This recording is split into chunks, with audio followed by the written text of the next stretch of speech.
एक छोटे से गांव में राजू नाम का एक नौजवान रहता था। राजू के मन में बड़े बड़े सपने थे। वो अपनी जिंदगी में जल्दी सफल होना चाहता था।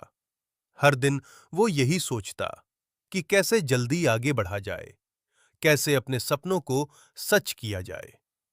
एक दिन उसने तय किया कि वो कुछ नया करेगा। उसने अपने घर के पास एक बांस का छोटा सा पौधा लगाया।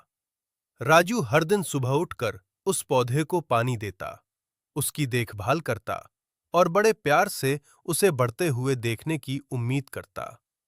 दिन बीत गए, फिर हफ्ते गुजर गए, धीरे धीरे महीने भी निकल गए, लेकिन पौधे में कोई खास बदलाव नहीं आया। वो उतना ही छोटा था जितना पहले दिन था। राजू का मन धीरे धीरे टूटने लगा। वो सोचने लगा, मैं इतनी मेहनत कर रहा हूं, फिर भी कुछ नहीं हो रहा। शायद ये पौधा कभी बड़ा नहीं होगा। एक शाम जब वो उदास होकर पौधे के पास बैठा था, तभी वहां से एक बुजुर्ग आदमी गुजरे। उन्होंने राजू को देखा और मुस्कुराते हुए उसके पास आ गए। उन्होंने प्यार से पूछा, बेटा, क्यों परेशान हो? राजू ने अपनी सारी बात उन्हें बता दी। बुजुर्ग धीरे से मुस्कुराए और बोले, बेटा, क्या तुम जानते हो कि बांस का पेड़ कैसे बढ़ता है? राजू ने सिर हिलाकर कहा, नहीं। तब बुजुर्ग ने समझाया, बांस का पौधा पहले कई साल तक जमीन के ऊपर नहीं, बल्कि जमीन के नीचे बढ़ता है। वो अपनी जड़ें फैलाता है, खुद को मजबूत बनाता है। ये मेहनत दिखाई नहीं देती, लेकिन बहुत जरूरी होती है।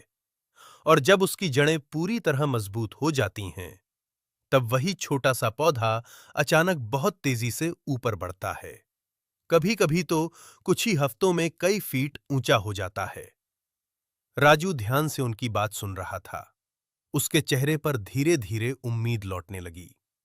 बुजुर्ग ने आगे कहा, याद रखो बेटा, असली विकास वही होता है जो पहले अंदर होता है। जो दिखता नहीं, वही सबसे ज्यादा मजबूत होता है। ये बात राजू के दिल को छू गई। अगले दिन से उसने फिर से अपने काम को उसी लगन और धैर्य के साथ शुरू कर दिया। वो बिना किसी शिकायत के रोज पौधे की देखभाल करता रहा। समय बीतता गया और फिर एक दिन वही छोटा सा पौधा तेजी से बढ़ने लगा। कुछ ही समय में वो एक लंबा मजबूत बांस का पेड़ बन गया। राजू की आंखों में खुशी थी। उसे अब समझ आ गया था कि असली सफलता समय और सब्र मांगती है।